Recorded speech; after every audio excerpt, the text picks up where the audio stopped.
I do have a lot of information, and a lot of it is technical, so if you don't understand something, do ask a question, because, by the end, you won't remember what was at the beginning. So, if you have a question as I'm going along, go ahead and ask it, particularly if it's trying to clarify something on the screen. So, I'm going to talk to you about our smart meter safe, and by that I mean from a health perspective. There are other ways that they're not safe. They are implicated in causing fires and in interfering with appliances, and there's a number of problems with the smart meters, but I'm specifically talking about safety, how they operate and how that impacts on health, the health aspect of safety. I wanted to start with a quote from Nikola Tesla, who, if most people haven't heard of him, it's his work, his patents and theoretical work, forms the basis of wireless communication and the radio. And he had once said, if you wish to understand the secrets of the universe, think of energy, frequency, and vibration. And that's really what all life comes down to, is we're all in motion, our cells are vibrating, they're communicating with each other, and these wireless communications are interfering with the natural communications, and I'm going to explain how that works. Next slide. So I'll explain to you a bit about the electromagnetic spectrum and the naturally occurring electromagnetic frequencies, talk to you about health effect studies about the unnatural man-made electromagnetic frequencies, how the smart meters are working, how they work within a mesh network, why the authorities are trying to tell us that they're safe, what the FCC, the Federal Communications Commission, does and does not regulate, and then what this all means to us and our health. So here's the electromagnetic spectrum. It is a continuum where you have the single digits down at the very far left hand, and then you have the really high digits. This is 10 to the 20th power, 20. So this is at the very, very high frequency. You'll see there's a dividing line here between ionizing and non-ionizing. The ionizing means these rays have the power to knock an electron out of an atom, and that creates an ion. So they call it ionizing, and the rest is non-ionizing. The traditional belief is that only the ionizing is powerful enough to harm people, but there's many different ways, not by ionizing, and not by heating per se, but there are other ways that non-ionizing radiation is harmful to life. The microwaves that we're talking about for smart meters and actually cell phones and pretty much anything that's operating, communicating wirelessly is this microwave area. So that's what we're going to focus on pretty much for the purposes of our communication, that and the more normal frequencies at the very low end. So when you look at a spectrum, the electromagnetic spectrum, the high frequencies are on the right side, and generally speaking, the higher you go, the deeper the penetration. And at the very high frequencies, you've got the ionizing. At the low frequencies, that'll go further. It'll travel further. Think about the really low tones of a foghorn, that those low, big cycling frequencies will actually travel much, much further. And human cells are using these very extremely low frequencies down at the far end. And a stronger signal will often interfere with or override a weaker signal. Now, in the naturally occurring electromagnetic frequencies, there's the one that the Earth has called the Schumann resonance, and that's at 7.86 hertz. And hertz is just cycles per second, so how many of these wave patterns you get per second. The human heartbeat is down at 1 to 2 hertz, a sleeping brain wave 2 to 4 hertz, an awake brain 8 to 13 hertz, and overall the various bodily systems are vibrating at somewhere between 0 and 22 hertz. These are our normal bodily vibrations. These are continuous waves, they're at the very low frequencies, but you can also get natural waves at the higher end, the visible light at 430 to 750 trillion hertz, but we're still talking continuous waves. The natural frequencies are occurring as continuous waves.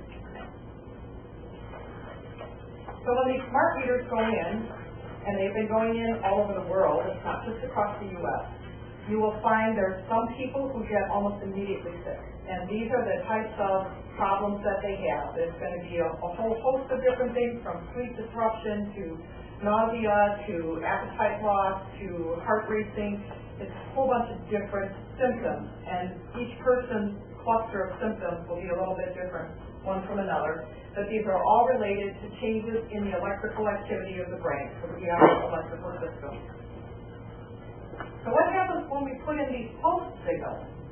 There's been a number, and been thousands, of peer-reviewed scientific studies that have found all different problems with these pulse signals. There's the blood-brain barrier is a coating around the brain that is to protect it from toxins that get into the body that keep it out of the brain.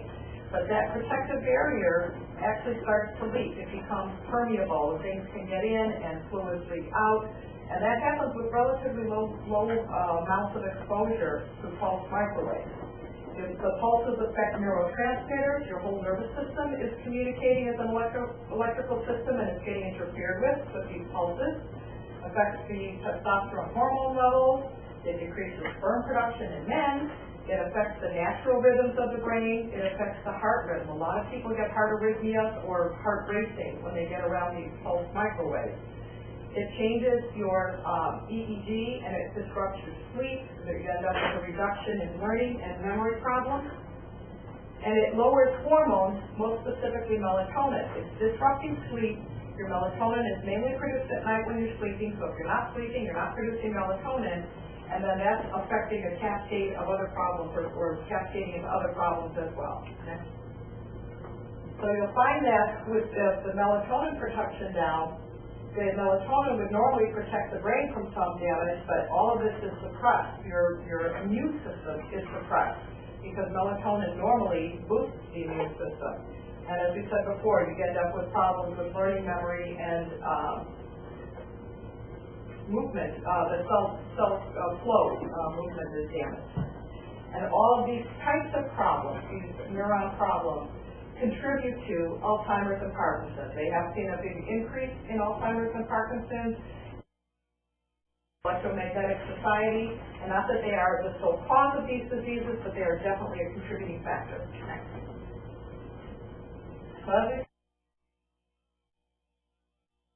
Antidepressants, immune system enhancer. So that's depressed, and it only took in studies a little over 25 minutes a day to end up reducing your melatonin. So we're not talking these really heavy-duty users. It's a modest amount of use that's going to suppress your melatonin. And then again, there's a whole host of problems with increased DNA damage, childhood leukemia, other cancers, as we said, sleep disruption, cardiac, reproductive, neurological diseases. This is all stemming from the melatonin reduction. Next. You said that was 25 minutes a use. Are you talking cell phones, or what were you talking about? Very good question. Thank you for clarifying that. Smart meters are so new, there are hardly any studies at all on smart meters, one way or another, to find out they are or are not harmful. However, the frequencies are the same as cell phones. Now, the different cell phone carriers will run at slightly different frequencies, but some of the cell phones, a lot of them are at 900 megahertz. That's what a smart meter runs at. It's at 902 to 928 megahertz. So it's in the same frequency range. So that's why the studies are viewed as transferable over to the smart meters, even though they weren't technically testing smart meters. So thank you for that. And that's what you were referencing. Yes, studies about the cell phone frequencies and what they impact. But it's the same microwave, and what you have to compare is the exposure levels. You have to look at how much power density, how much is actually hitting people over that time period in order to make it directly comparable. But you'll see that there's the exposures from smart meters are all over the map, so there is a crossover point where it is the same as what you're seeing with the cell phone. But there are the biological effects of 25 minutes of this type of radiation. Right. So where did the test number was to test the smart meter or cell phone, and I said technically it was a cell phone, but the results do transfer to smart meters. Thank you. Okay, so the biological effects of the high-frequency electromagnetics. The DNA breakage is not broken in the same way that the ionizing radiation breaks it. It more sort of melts the pieces. They sort of dissolve and fall apart. So it's a different approach or a different way that they're broken. They still end up in the same place with broken DNA and disrupted genes. It disrupts the flow of calcium ions, and that's a basis of cell communication, so it's totally disrupting cellular intercommunication. And then these kinds of issues, DNA breakage is known to be a contributing cause of cancer. So there are those who say definitely a cause of cancer, there are others who say potentially, but you do see tests showing increased rates of cancer when you have these chronic exposures to electromagnetic frequency. So is that that's not the alpha waves and the radio waves, this is the waves that are higher up? When I'm talking high frequency, I'm talking higher than the alpha waves, higher than the low end body waves. Thank you for clarifying. And higher than the RF waves? I'm talking the microwaves, right? Circle the red microwaves. That's what I'm talking about, is the frequency in that range. Okay. Okay? So you're talking about basic cell phone usage exposure? Yes, the tests have actually been done on cell phone usage that have been finding the majority, not all, but the majority of these tests have been done using cell phones and found these kinds of problems, these kinds of issues. So increased cancer risk, it affects the blood-brain flow. You end up breaking DNA, genotoxic effects, and that's from a specific study of, I don't know how many people are interested in doing your own research on stuff. That's the reflex study from 2004 that was finding about the breaking DNA. So with this broken DNA, it ends up disrupting what's going on inside the cell, because every cell has DNA in it. And part of the DNA's job isn't just replicating for reproduction. It has a host of jobs, and one of them is protecting the cell. There's a pattern in there in the DNA that when it has a threat to it, it could be a heat threat, a chemical threat, in this case it's the electromagnetic threat, anything that the cell feels is going to damage it, the DNA instructs the cell to create a coating outside the cell, like a shellac, if you will. Think of shellac protecting wood furniture. Now, if they put a little bit of shellac, that's, just helping to protect it a little bit. But as you get chronic, ongoing stress to the cell, ongoing exposures to the EMF, it's like layer upon layer upon layer of this shellac, and pretty soon you've got, the equivalent of like 4 inches of shellac over the cell, and the toxins inside the cell cannot get out, the nutrients cannot get in, it makes the cell exterior impermeable, and you end up with premature cell death if you have chronic unrelenting exposure. But the very fact that the cells are creating these heat shock proteins is what they've been called, and this is, where this study was, there's Goodman and Blank, and then there was one Chaperone and Colt. So there's been a number of tests a number of studies have found this heat shock protein in a response to exposure to electromagnetics. The cells are telling you they're stressed. They're telling you this is a threat. This is not good. And this is going on in all of your cells, that your cells are reacting to EMF is harmful. Now what's going on here in your DNA, you've probably seen this at some point in your school career, a little ladder of DNA, but that ladder is coiled. And I kind of compare this to a handset cord on a landline phone. You have this one coil, and then that coil is coiled on itself, and then that coil is coiled. And each of these coils end up reacting with different frequencies from the electromagnetic spectrum. It's been called a fractal antenna, that it's attracting these different frequencies. And then the cells are reacting to a variety of frequencies because it's attracting all of these different frequencies. Okay, you can go to the next. So here you have the size of these different coils, and that the different coil sizes are responding to the different frequencies. So you end up with the DNA getting assaulted, if you will, by a variety of different frequencies and biologically reacting to different frequencies. So this is out of a presentation from Martin Blank. He gave that at the Commonwealth Club of California, and that was in November of 2010. Okay. And I mentioned the reflex study before, and that study had found that DNA strands would break with only 1/40th of the SPC guidelines. I mean, the experts will tell you, well, it's well below the SPC guidelines. Well, guess what? There's harm caused well below the SPC guidelines. And they found increases in both single and double strand breaks on that ladder that I showed you, chromosome aberrations, changes in the proteins, including that heat shock protein, the stress response. And what this shows you is that mobile phone radiation damages the genetic material and as I said before, may increase the risk of developing cancer. And again, the mobile phone ranges are the same frequencies that you've got going on with the smart meters, so this is a fairly direct transference of these effects. You would find them also with the smart meters. Yes? If you did an autopsy on a body that had been exposed to this, can you see the cellular damage? I would believe you would see there's a variety of different things that happen. Blood clots, it clumps up, and yes, the cells are getting this hard shell on them, cells are dying prematurely. You would see these kinds of things. Yeah. Assuming if, say you didn't own a cell phone anymore, you using a cell phone, but we're surrounded by cell phone waves all the time, so do you need a significant decrease for you if you don't actually own a cell phone yourself, or do you think it's kind of like it's always bombarding you anyway? I mean, obviously it's not as exposed, but it just seems like it's unavoidable. I will get into several of the more technical aspects of that. Most simply for the moment, let me tell you, just like secondhand smoke, it doesn't matter what the source is. If you're near it, you're in it. You know, you're getting exposed to it and you're getting harmed by it, just like sitting next to a smoker at a restaurant. Right. So it's the same kind of thing. But I'll get into more detail later on. What kind of proximity are you talking about? I mean, or is like these meters around the house throughout your whole house? I mean, it's all over the map. One of the engineers out in California had said that it was harmful to about 92 feet out, but that's just straight up linear from the meter out with nothing else going on. The problem is you have meters in all the other houses, and all of their 92 feet circles are overlapping.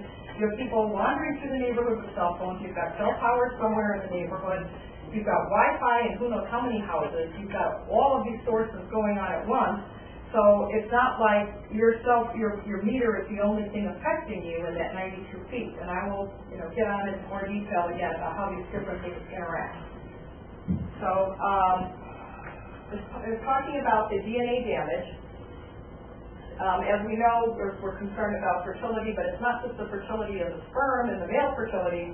There's a lot of research about the fertility for females, and it actually gets more threatening, more upsetting when you look at what happens to a girl, because the ovaries have all of the eggs they're ever going to have at the point that a female is born.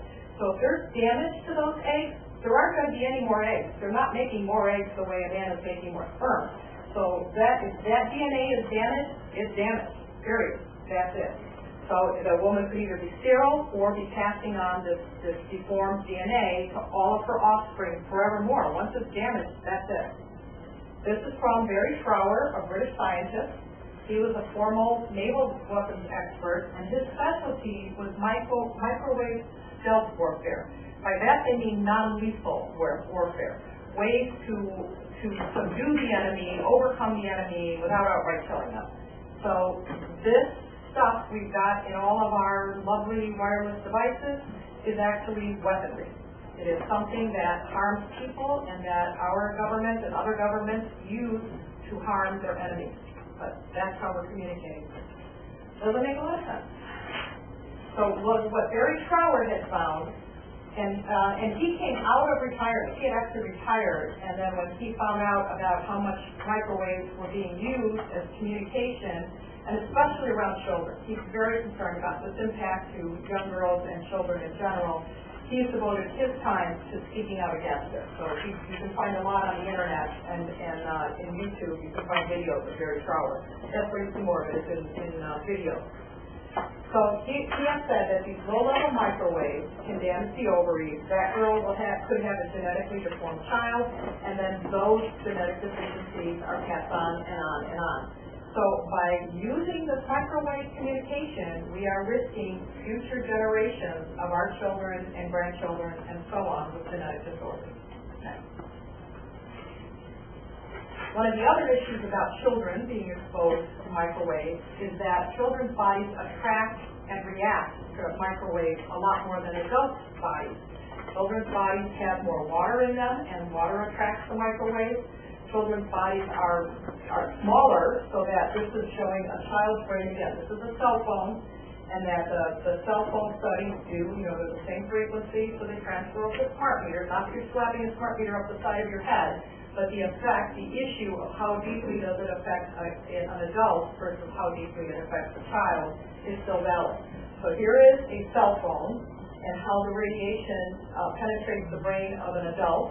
Here's a 10-year-old and here's a 5-year-old. So it's going much deeper into the brain. Children, part of it is the water, part of it is that children's bones are thinner. So that's part of why it's penetrating deeper. And once the damage is done, children's bodies are replicating the cells far more rapidly than an adult's body is replicating cells. So whatever damage is done is replicated a lot more in a child's body than it would be replicated in an adult. So it's particularly harmful for children. Some European countries have banned cell phone sales to anyone under 18 for this reason. This is a very harmful technology for children. Again, you can see this particular screen came from Dr. Gandhi from the University of Utah. So there have been a number of health studies. There have been thousands. If you really want to delve into the studies, there's a document called the Bioinitiative Report. You can Google that, and they've looked at 2,000 studies in detail and grouped by different categories in the Bioinitiative Report. But I'm kind of just giving you a sampling here.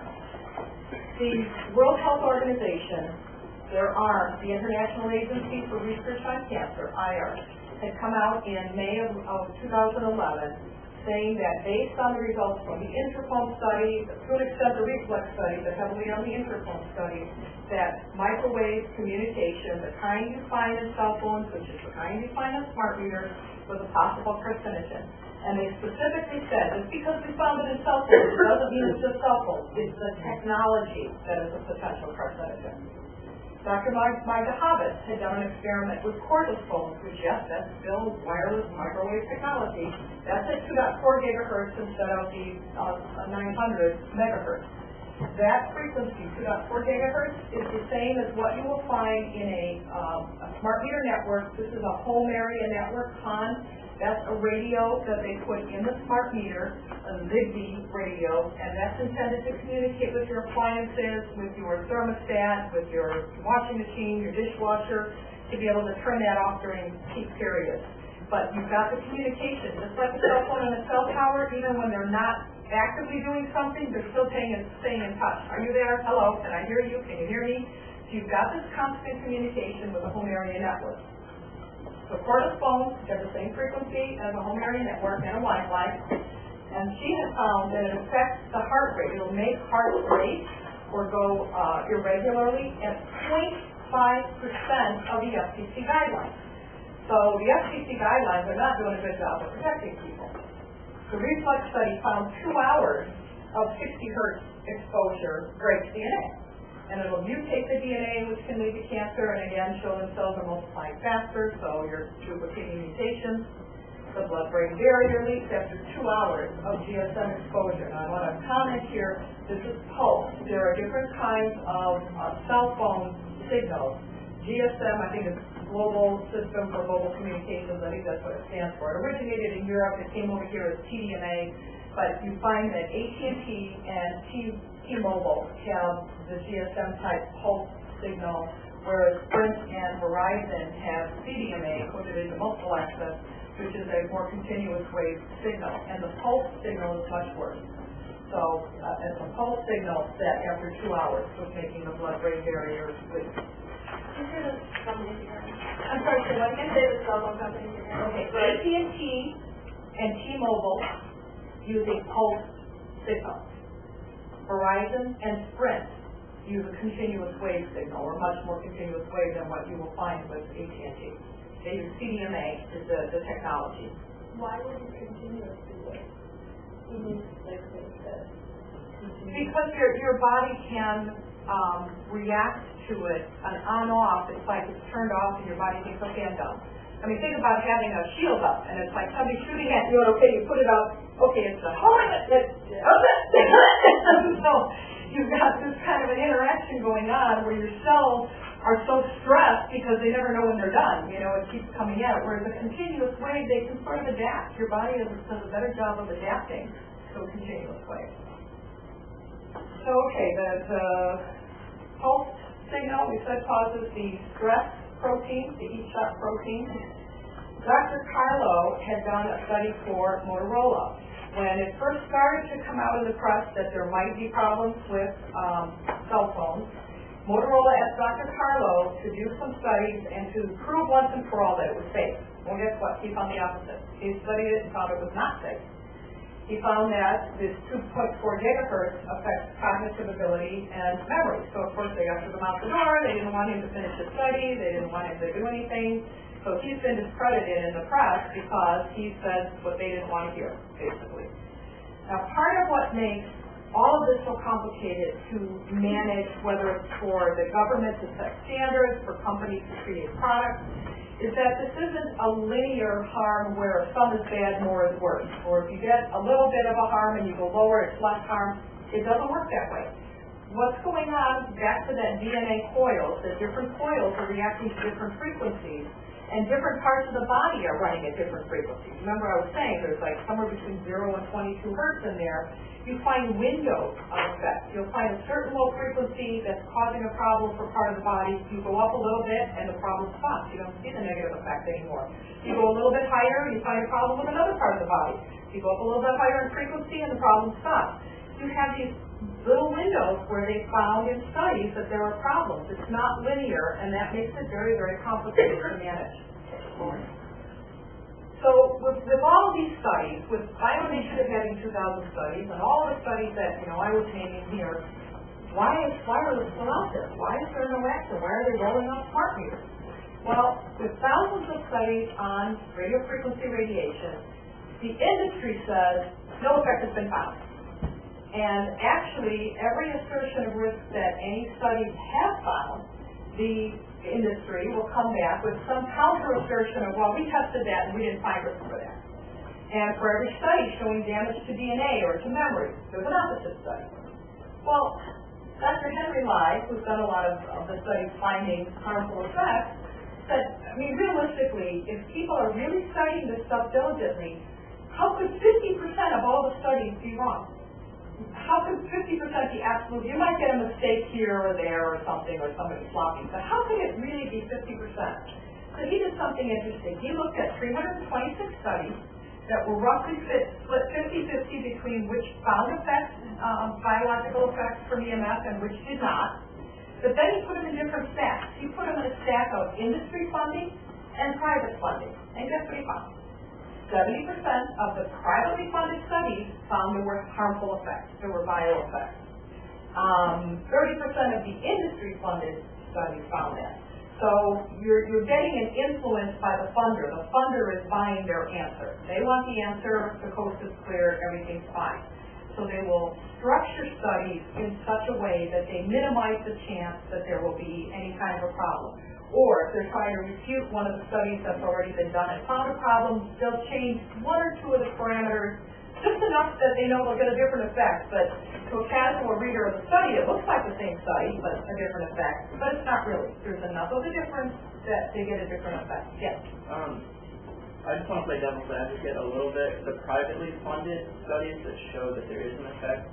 That there is or is not? That there is an effect, that Yes. 70% say it Yes. has an effect. Yes. Is there no bias for those people to find an effect when they're made? Or The answer is no, and I'll tell you why. People like George Carlo, I had on one of the prior slides, Dr. Carlo, because the wireless industry has become so powerful, their advertising dollars are so influential, for somebody to come out and say there is a positive harm, I've gotten a positive effect, I found harm from wireless, that there is this huge backlash that they get from the industry. They get discredited, they say they did a sloppy study, they must have made assumptions, they must have tainted the sources or the data. They really trash the reputation of anybody who comes out and says there really is a problem. And Dr. Henry Lai found that happened, that he found that, I think it was Motorola, I have to double check, but Henry Lai had found that an executive at one of the communication companies had said he was going to war game Henry Lai and try to find a way to discredit him because he was finding that there were health effects from these kinds of electromagnetic frequencies. So, I've heard that argument before that, well, somebody wants to be famous. Look, I found an effect. It doesn't work that way. The media just crushes them because the media is being influenced by the advertising dollars from the cell phone companies. So that's what's going on. Okay, yeah. What you're finding, though, is that these scientists, these researchers, And doctors who are seeing patients who are getting these symptoms, they know this is real. They know that there's really harm from EMR, EMF health, EMR, EMF frequencies, that there are health effects. And so I've got a list, if anybody cares to see after the presentation, I printed off, going back to like 1998, there have been these kinds of appeals that have been put out, that have been published with press releases between researchers and doctors and scientists saying there really are negative health effects from electromagnetic frequencies, and something must be done. The FCC, well, not just FCC, these are international statements, that the guidelines for the various countries need to be brought way down. They are way too high, way too lenient, and that the entire wireless industry needs to be reined in or redesigned. Something has to happen because there's a problem. And like I said, I have a page that has at least twice this many on it of these appeals and a little bit of few words of what exactly they said needs to be appealed. But any of these things you can find on the internet as well. So if there's all of this information out there and experts out there saying that it's harmful, then how can somebody say it's safe? Well, what you'll hear, and it's like they have a script from one utility to another. They all went to the same school, they got the same training here of how do we sell this to the public. One of the first things you'll hear is, well, it meets FCC guidelines. Well, you saw from the study information I showed you, it's down to like less than 1 microwatt per centimeter squared, you're getting health effects, and the limit in the U.S. is 600 microwatts per centimeter squared. So meeting the FCC guidelines doesn't do anything for you. So what? So it meets the FCC guidelines. That doesn't help. That doesn't keep you safe. That doesn't keep you from getting sick. They'll say, well, the emissions are less than a cell phone and other wireless products like Wi-Fi that you use all the time. So don't worry about a smart meter because you've got bigger fish to fry. These things are worse.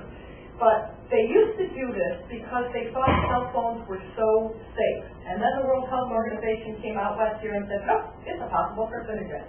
You don't hear this one so much anymore. They sort of step away. I've even seen articles that go, well, why the comparison to a cell phone? Why do you even, well, it was the industry that started that until cell phones were known as bad as well. This is a good one. You will see, if you see videos on the internet of city councils or of people from the various utilities, they will talk about how little the radiation is, and they'll go like, it's just a little tiny bit. And you will see this all over the place. We saw stuff transferred over from Illinois to, we were in Grand Haven, and they were doing a presentation in Grand Haven, and they were like, it's just a little tiny bit.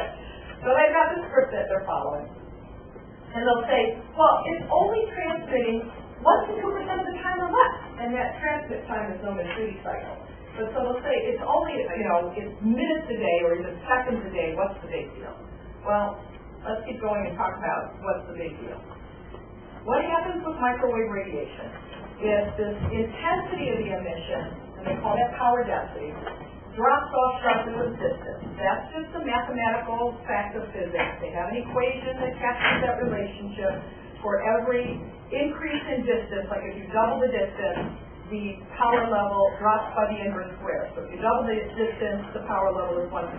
You triple the distance, the power level is 1/9. The 9th needs formula. However, but they neglect to say that formula only works if there's no disturbance to the rays, to the frequency spectrum rays coming out. If you have anything else going on, that formula does not hold up anymore, but they don't tell you that. One of the things that goes on is the waves bounce, and they call that reflection. And they bounce off smooth, hard surfaces, glass, concrete, polished metal, granite countertops in your kitchen, any asphalt. They bounce off any hard, smooth surface. What happens when they bounce is then the rays intersect. Think of a microwave oven before they put the little turntable in it. You have to turn your food 90 degrees halfway through because you have hot spots and you have cold spots. The hot spots are where the ricocheting rays are crossing each other and adding the heat together. So you end up with 2 or 3 times the amount of exposure in a given hot spot than just the power coming out of the radio. So reflection is a major factor that's not even considered in these little distance equation. The emissions are additive. Like I said, it's going to be double, triple. Wherever these intersections occur, they're going to add together. So when you get 2 or more waves intersecting, the exposure is the sum of the intersections. Then you've got multiple sources. Again, it's not just one smart meter in your house going off. You've got all these other sources. You've got the different houses around you. You've got apartment buildings with a big bank of them on the side of the apartment building. You've got reflection. You've got multiple RF sources and reflection. So you're going to get much higher than this equation would tell you. So much higher than expected power density. And the damage that gets done by all of this is cumulative over time. Think of somebody who spends a lot of time in the sun, a golfer or anybody who's spending, farmer, somebody who works outside a lot. Even if they don't get sunburned, they're running a risk of getting melanoma because of the accumulated skin damage from the microwave, not microwave, but from the radio frequency coming from the sun's rays. This adds up over time. The damage is cumulative. Excuse me. Yes. I want to put a steel roof on my house. Would that protect me from the outside? That'll protect you from sunlight coming in. The problem is that if you've got it on your roof and your smart meter is on the wall and it's blasting out the microwave, they're going to ricochet off your roof back down into your house. You're actually going to intensify your exposure rather than minimizing it. So the mitigation techniques are very tricky. You really need an expert to help you figure out what's the best way to block out these rays. Okay? Yes. I watched several videos of people with some sort of meter into a device that use Measurement, yeah. And they show that the frequencies were being emitted like every 3 or 4 seconds. They did like a surge. I will get into that. Okay. I will get into that. So that's not related to like seriously it doesn't seem accurate to every 3 seconds. And I will explain why. So